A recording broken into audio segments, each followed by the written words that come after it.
Assalamualaikum warahmatullahi wabarakatuh. Bismillahirrahmanirrahim. Alhamdulillah hamdan katsiran thayyiban mubarakan fi mil'us samawati wa mil'ul ard wa mil'u ma syi'ta min syai'in ba'd. Asyhadu an la ilaha illallah wahdahu la syarikalah lahul mulku wa lahul hamdu wa huwa ala kulli syai'in qadir. Wa asyhadu anna Muhammadan abduhu wa rasuluh shadiqu wa'dil amin. Wa sallallahu ala Muhammadin wa ala alihi wa sahbihi ajma'in. Amma ba'd. Qala Allah ta'ala a'udzu billahi minasyaitonir rajim. Bismillahirrahmanirrahim. Qad aflahal mu'minun alladzina hum fi salatihim khashi'un. Jamaah Masjid At-Taqwa yang dimuliakan Allah, Dr. Hamka mempunyai kesimpulan terhadap umat Islam bahwasanya untuk melihat berapa banyak jumlah kaum muslimin, maka lihatlah ketika mereka melaksanakan sholat hari raya. Atau kalau di kita ini untuk melihat warga Muhammadiyah atau simpatisan Masjid At-Taqwa, atau melihat orang yang minimal suka dengan Muhammadiyah, lihatlah waktu hari raya. Nah, itulah jumlah kita. Tapi kalau ujar beliau melihat kualitas kaum muslimin yang beriman dan bertakwa, maka lihatlah ketika melaksanakan sholat subuh berjamaah di masjid. Itu beliau punya kesimpulan yang seperti itu. Jadi tugas kita untuk mengkualitaskan jamaah At-Taqwa adalah kita harus berupaya bagaimana jamaah ini mampu untuk melaksanakan sholat subuh berjamaah di masjid. Oh, di rumah itu apa? Di masjid. Rasulullah SAW selalu mendoakan kepada orang-orang yang berpagi-pagi untuk melaksanakan sholat subuh berjamaah di masjid. Allahumma barik ala bukuriha. Ya Allah, berikan berkah kepada orang yang berpagi-pagi untuk melaksanakan sholat subuh berjamaah di masjid. Bahkan siapa yang melaksanakan sholat subuh berjamaah di masjid fi dhimmatillah, maka mereka itu ada di dalam lindungan Allah, ada dalam jaminan Allah Subhanahu wa ta'ala. Sekarang kurang apa lagi? Kurang apa lagi kita? Dijamin oleh Allah. Dijamin kehidupan kita di dunia sampai di akhirat kelak. Jamaah yang dimuliakan Allah, oleh sebab itu dalam surat Al-Mu'minun, dan sudah sering diterangkan oleh siapapun, Allah memberikan penjelasan kepada kita. Sungguh sangat beruntung. Qad aflah. Qad itu litaukid, jadi sesuatu untuk memberikan kekuatan terhadap kalimat sesudahnya. Qad aflah ismun tafdil, sungguh sangat beruntung. Kurang apa lagi Allah mengatakan? Sungguh sangat beruntung.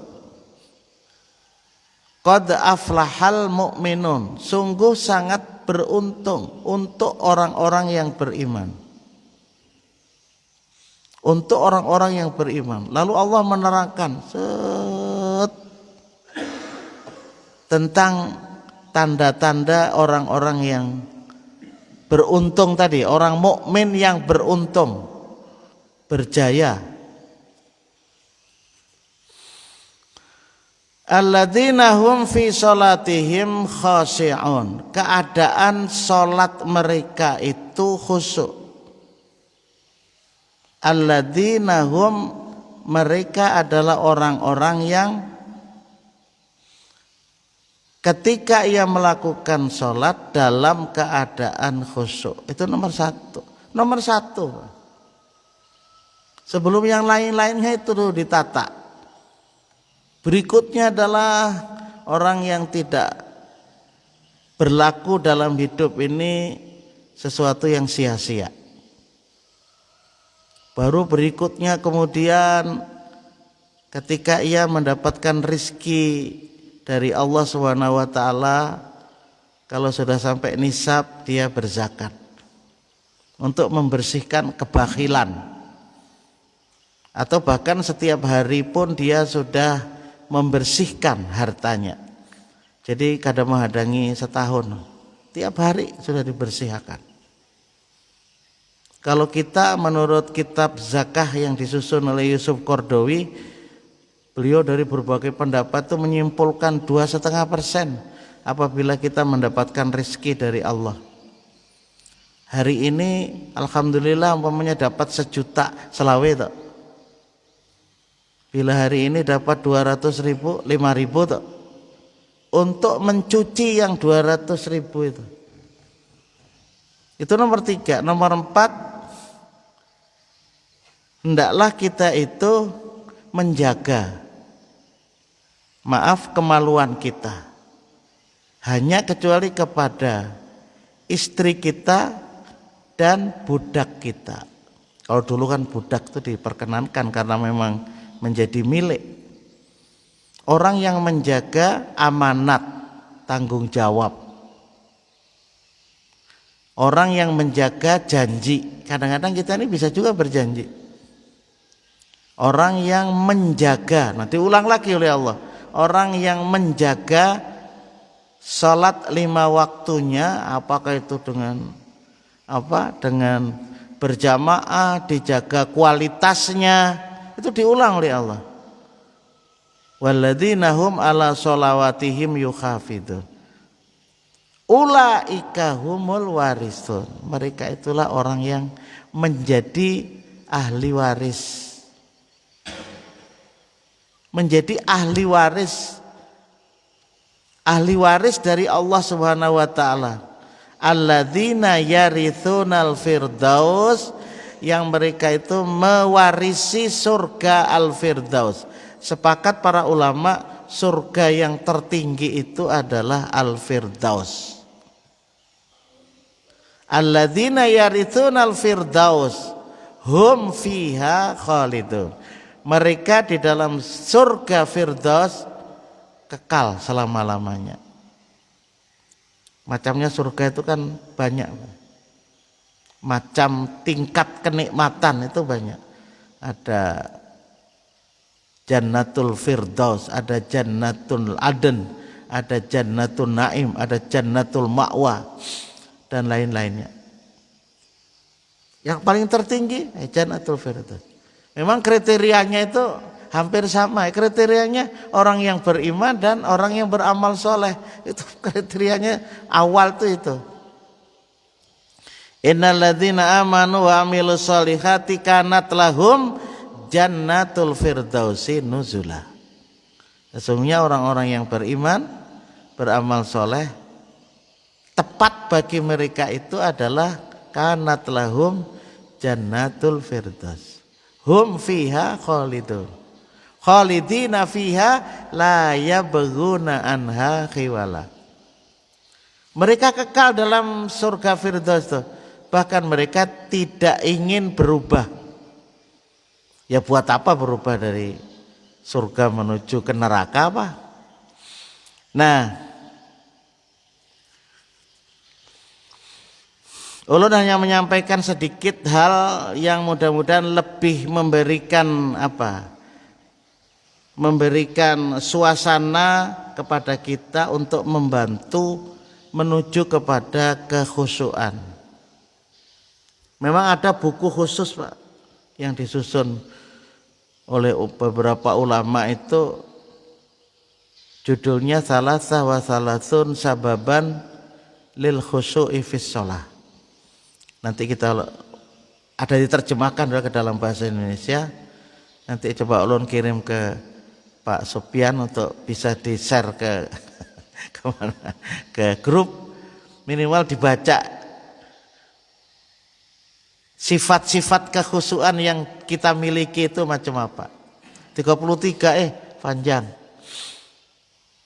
Nah, yang perlu kita perbaiki juga ya tentu saja di bidang kualitas menunaikan. Ulun menyampaikan bukan berarti ulun sudah sempurna kadang juga. Sama-sama ketika menyampaikan lalu otomatis mengintrospeksi diri. Menyampaikan sama ada jadi guru di kelas tuh bukan berarti sudah betul-betul menjadi tauladan 100% kan enggak juga. Sama-sama pada belajar. Masa belajar tuh. Nah, kita jadi dosen umpamanya untuk menyampaikan ya terlebih dahulu kan baca dulu. Materi kuliah yang kita sampaikan kita baca dulu. Tidak mesti harus materi itu terus dikuasai pada hari itu kan tidak. Referensi dulu kita baca. Nah, baru kemudian kita menyampaikan. Kadang-kadang apakah setelah itu kita juga ingat apa yang kita sampaikan? Belum tentu juga. Bukunya banyak, kadang-kadang belum tentu bisa kita baca juga. Paling-paling terakhir mahasiswa suruh bikin kesimpulan dari berbagai macam buku tadi, didiskusikan. Udah. Jamaah, suatu hal yang luar biasa dalam ajaran Islam itu, Allah Subhanahu wa taala terus memantau gerakan masing-masing kita. Masing-masing kita itu dideteksi oleh Allah. Innaka labil mirsad. Sesungguhnya Tuhanmu itu Allah Subhanahu wa taala itu meneropong. Jadi Allah itu meneropong, bukan meneropong tok, mencatat. Jadi bukan hanya sekedar diawasi, enggak. Oh ini bangun subuh, ini bangun tahajud, ini melaksanakan amal soleh. Nah, itu bukan hanya sekedar dipantau saja, tapi juga dicatat. Sifatnya baik istimror. Inna nahnu nuhyil mauta. Sesungguhnya ujar Allah, aku ini menghidupkan orang yang sudah mati. Wa naktubu ma qaddamu wa atharahum. Wa kulla syai'in ahsainahu fi imamin mubin. Aku tulis yang mereka kerjakan, telah kerjakan, dan yang mereka itu sedang kerjakan. Kalau dalam gramatika bahasa Arab, naktubu itu fi'il mudhari. Fi'il mudhari itu juga salah satu diantaranya adalah selalu istimror. Jadi selalu mencatat. Jadi apa yang kita kerjakan itu termasuk direkam. Wa naktubu itu termasuk direkam. Wa naktubu ya itu termasuk menulis dan merekam. Apa-apa yang dilakukan oleh kita dan apa-apa yang sudah dilakukan itu ada rekamannya. Bahkan Allah kemudian menjelaskan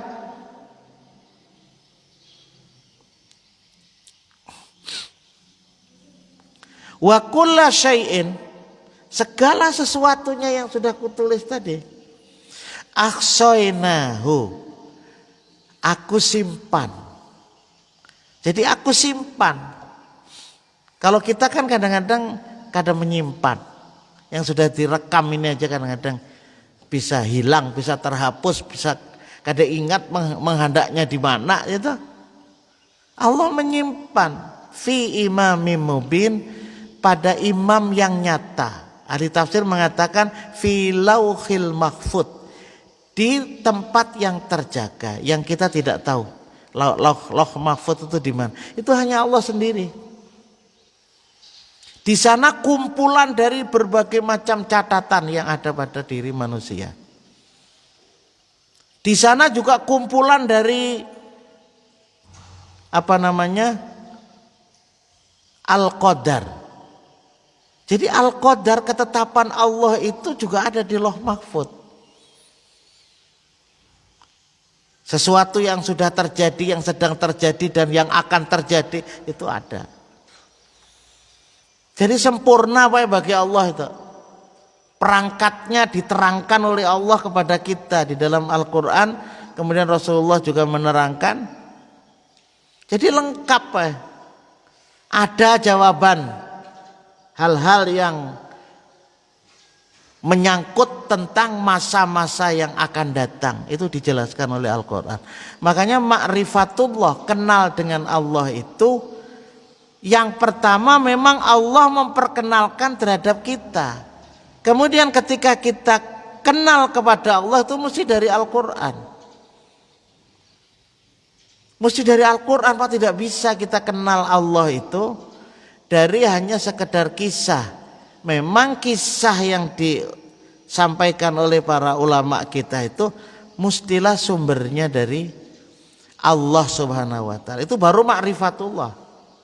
Jadi makanya kan kita Ahlus Sunnah ini, termasuk kita orang Muhammadiyah yang mengikut Muhammad ini, kan tidak mau Pak meyakini sesuatu itu berasal dari kisah mimpi. Itu gak mau kita. Itu banyak cara-cara itu mimpi macam-macam. Jadi masyarakat itu kadang-kadang dijejali dengan mimpi yang aduh ya Allah, kasihan. Cuman karena masyarakat itu kadang-kadang kepercayaan kepada ulama itu sudah luar biasa, apalagi kalau sudah sampai pada tingkatan kadang mungkin salah. Nah itu berat sekali. Kalau kita alhamdulillah Pak. Kalau kita bukan memusatkan kepada orang yang menyampaikan, tetapi apa yang disampaikan. Seperti apa yang dikatakan oleh Ali bin Abi Thalib, undur maqala wala tandur man qala. Lihatlah olehmu apa yang disampaikan. Jangan melihat terhadap orang yang menyampaikan. Kadang-kadang kita tuh melihat casing. Sayang tuh penceramahnya itu ya. Karena pakai kopiah ya. Ada Pak. Karena pakai kopiah. Sayang deh penceramahnya itu karena pakai sorban ya. Enggak. Kadang-kadang kita ini terbius dengan sorban yang ulun pakai. Wah. Dikiranya dengan sorban ini menunjukkan ilmu yang sangat banyak. Mana ada. Jadi casing, kadang-kadang itu melihat casingnya. Ya, bisa saja saya melihat track recordnya bisa juga Bang lah. Nah, kalau orangnya tapi dipercaya kemudian menyampaikan ya kadangkala mikir juga. Inya Bang juga. Ini Bang ya kelakuan macam dulu pernah terjadi. Ulun masih ingat hanyaran ke Amunte itu. Waktu itu lagi rame-ramenya orang menebak nomor nalo bari ada. Sekitar tahun 80-an. Itu kan ada itu nalo bari kadang-kadang.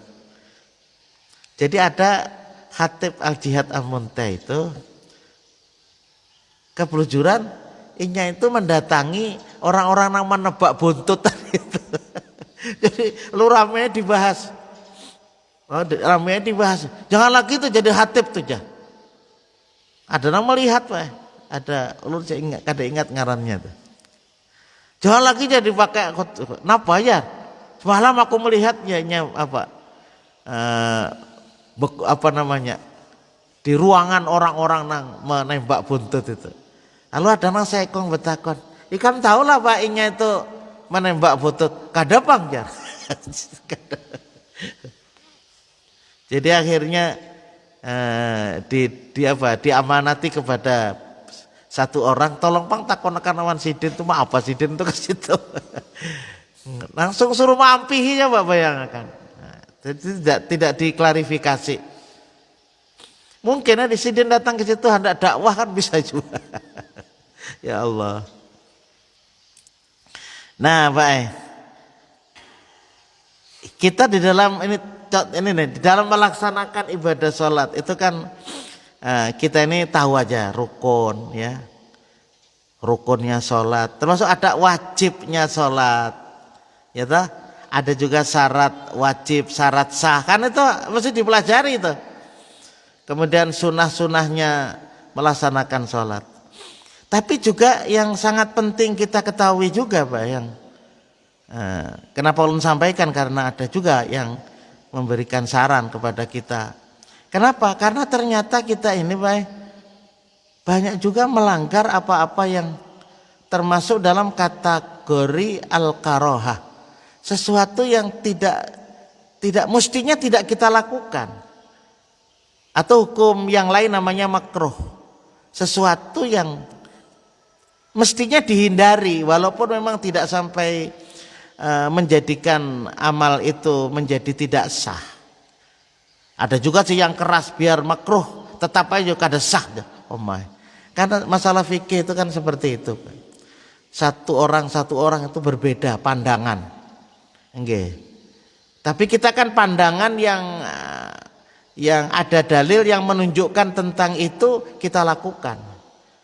Jadi ya kalau melihat makanya kan ada madhab, ada madzahib, ada beberapa aliran, ada beberapa pendapat yang kadangkala antara satu dengan yang lain itu berbeda. Tentang contoh aja kalau pian membahas tentang masalah pelaksanaan ibadah haji, ini ada yang melaksanakan, ini termasuk rukun, ini termasuk wajib haji, ini termasuk sunah-sunahnya haji, macam-macam. Jadi kadang-kadang bingung gitu nah. Makanya guru yang menyampaikan itu jangan terlalu banyak pendapat dari macam-macam. Kalau kepada orang-orang yang ia tidak bisa untuk menerima berbagai macam pendapat, itu susah Pak. Perbandingan madzhab, muqaranatul madzhab itu agak susah kepada nang mana ini jar. Nah, itu susah. Nah, kenapa? Karena memang Rasulullah sendiri dalam riwayat Imam Bukhari mengatakan, "Shallu kama ra'aitumuni usolli." Salatlah kamu. Ketika Rasulullah mengatakan kepada para sahabat, "Salatlah kalian itu seperti engkau melihat aku salat." Ini perlu kita bicarakan juga, dan setiap ustadz sering membicarakan tentang masalah salat ini karena memang nomor pertama kebahagiaan seorang mukmin itu ya. Keberuntungan seorang mukmin itu dari situ, dari melaksanakan sholat itu, utamanya dengan khusyuk tadi. Sebagaimana engkau melihat aku sholat, kama ra'aitumuni usolli. Dulu bahari Pak, dasar orang melaksanakan niat itu dengan usolli itu ini yang dipakai. Shollu kama ra'aitumuni usolli. Dulu waktu ulun di Jawa itu nah. Kenapa? Ada seorang ulama mengatakan ini dasarnya usolli itu. Salatlah kamu sebagaimana kamu melihat aku muni usolli. Muni itu diartikan apa? Ngomong, diartikan berucap. Orang Jawa kan muni ya. Nah, padahal artinya sebagaimana aku sholat. Rasulullah cukup niat Pak ya. Jadi niat itu tidak dilafatkan. Jadi ya, semua niat yang ada dalam ibadah itu hampir tidak diucapkan. Cuman orang mengambil dasar ketika seseorang itu berada di mikot ketika akan melaksanakan ibadah haji, ya, ibadah umroh itu biasanya ia mengucap labbaika umroh. Nah, labbaika umroh itu maknanya ya Allah, ulun menyambut panggilan engkau untuk umroh dan haji. Padahal maknanya itu jadi sebuah pernyataan bahwa niat kita akan umroh, kita niat akan haji sebelumnya sudah ada. Cuman begitu sampai di mikot labbaika umroh, ulun ya Allah memenuhi panggilan darimu untuk melaksanakan umroh. Jadi totalitas semua yang kita lakukan dalam umroh itu adalah panggilan Allah. Apakah itu tawaf, sa'i, tahallul. Kalau nanti haji itu sampai apa? Sampai bermalam di Arafah, wukuf, ya toh? Sampai kemudian ke Mina, ke Muzdalifah, melotar dan sebagainya. Itu adalah tanda sebuah ketaatan ketika yang mengucapkan labbaika umroh, labbaika hajj, labbaika hajjat. Jadi bapak-bapak yang belum nantinya akan melaksanakan ibadah haji itu benar-benar dipelajari, Pak. Tapi alhamdulillah saat ini sudah banyak sekali YouTube yang memberikan pelajaran sebelum kita nanti langsung berhadapan dengan guru kita. Itu aja kalau tidak hati-hati juga siapa gurunya juga, Pak. Itu penting juga mencari guru untuk belajar umroh maupun belajar haji. Nah, ternyata ketika kita melaksanakan ini ada beberapa yang tidak disukai dalam fikih muyassar, fikih yang mudah yang disusun oleh para ulama yang ada di Saudi Arabia. Itu ada beberapa amalan yang secara singkat barangkali kita bisa mengevaluasi lah ya, walaupun ulun yakin bahwa bapak dan ibu-ibu melaksanakan sholat sudah dengan baik, tapi perlu juga bahasa kitanya dilangisi ya, berdasarkan petunjuk-petunjuk mereka. Singkatnya yang pertama itu ada orang yang melaksanakan sembahyang itu atau melaksanakan sholat itu hanya membatasi bacaan, utamanya dalam rokaat pertama dan rokaat kedua itu hanya Fatihah aja. Ini salah satu di antara kalau itu kita lakukan terus menerus, kemudian kita tidak membaca, katakan begitu, sunat yang lain, itu bisa makruh, Pak.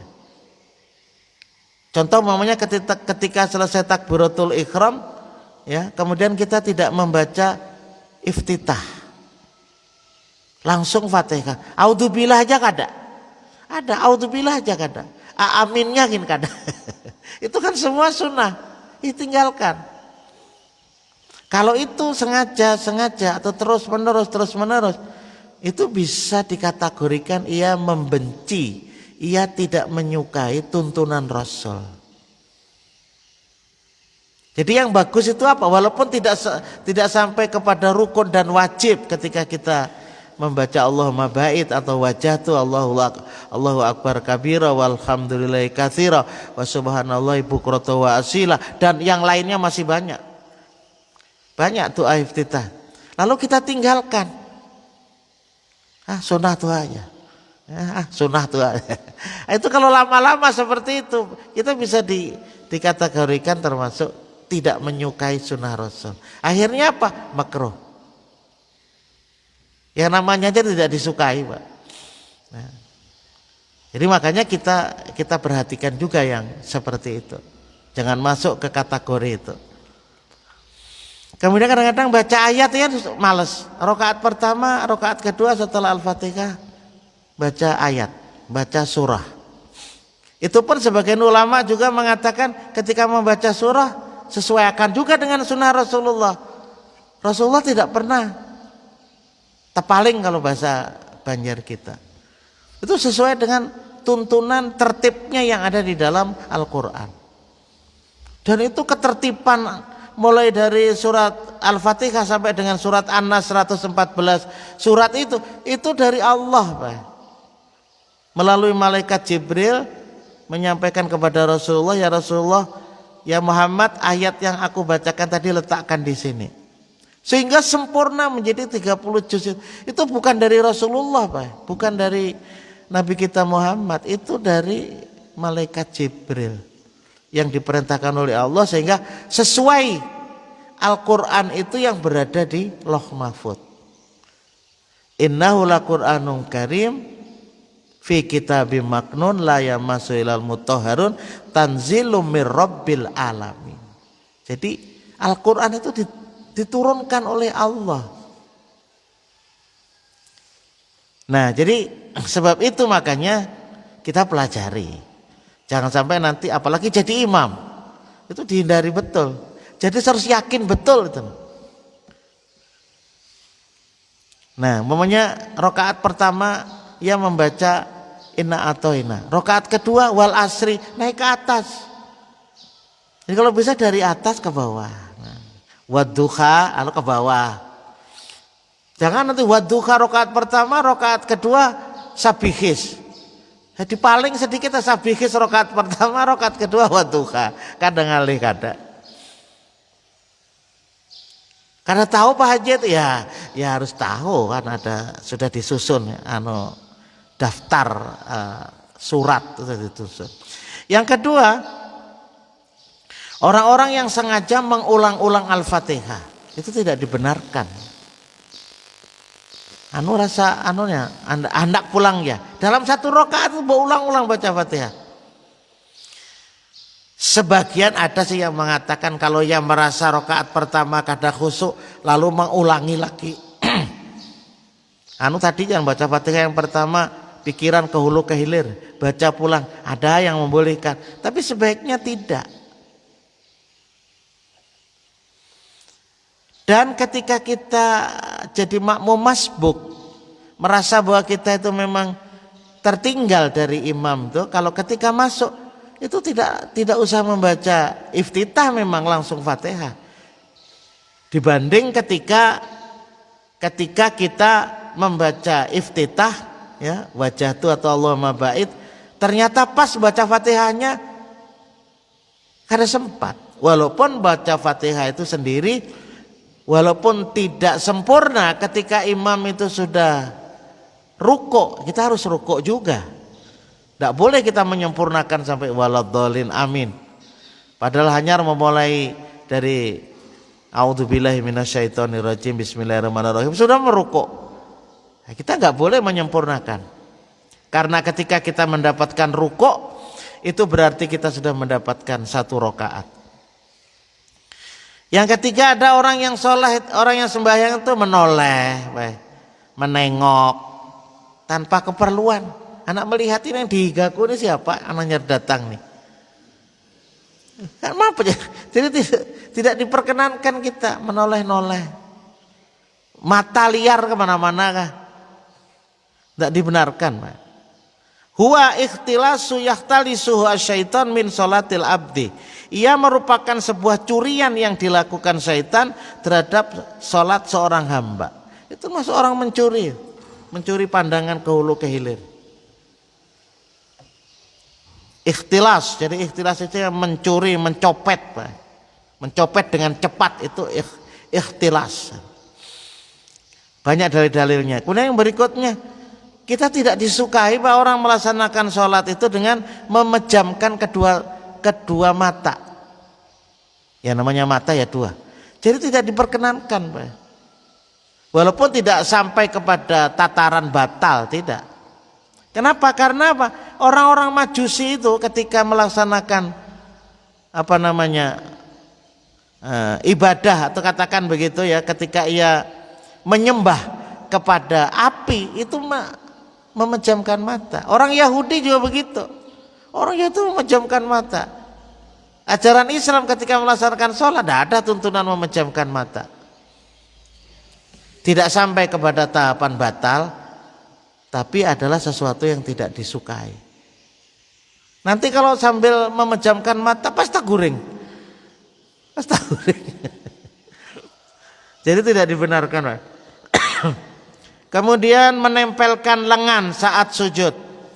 I'tadilu fis sujud wala yabsutu ahadukum dira'aihi in bisat al-qalb.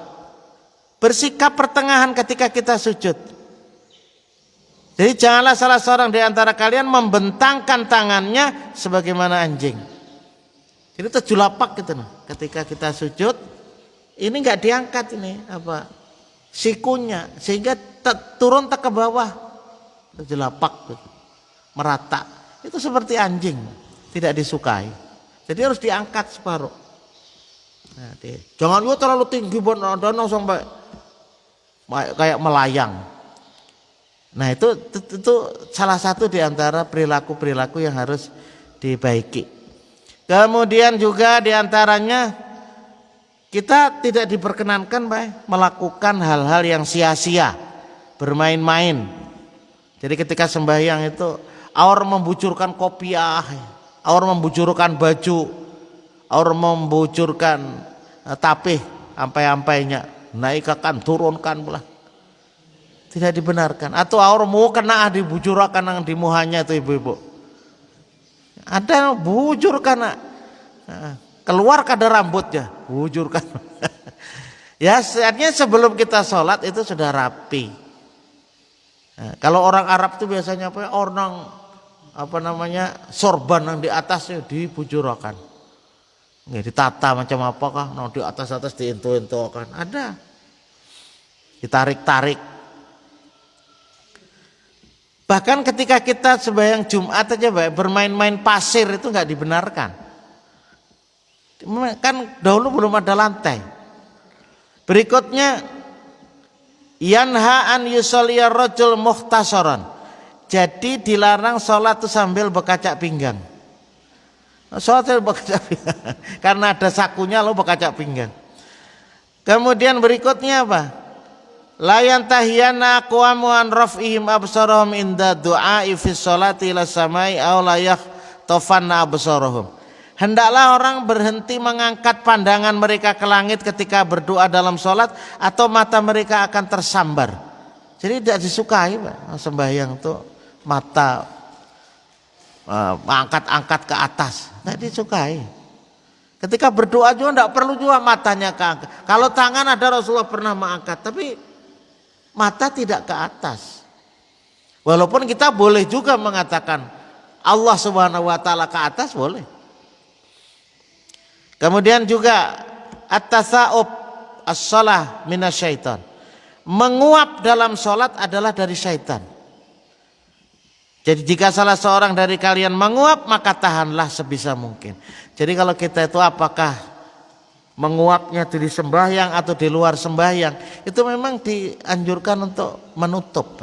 Tapi kalau bersin itu kita disuruh menutup biar aja keluar, biar bersin, tidak boleh tidak boleh ditahan. Tapi kalau menguap itu ditahan.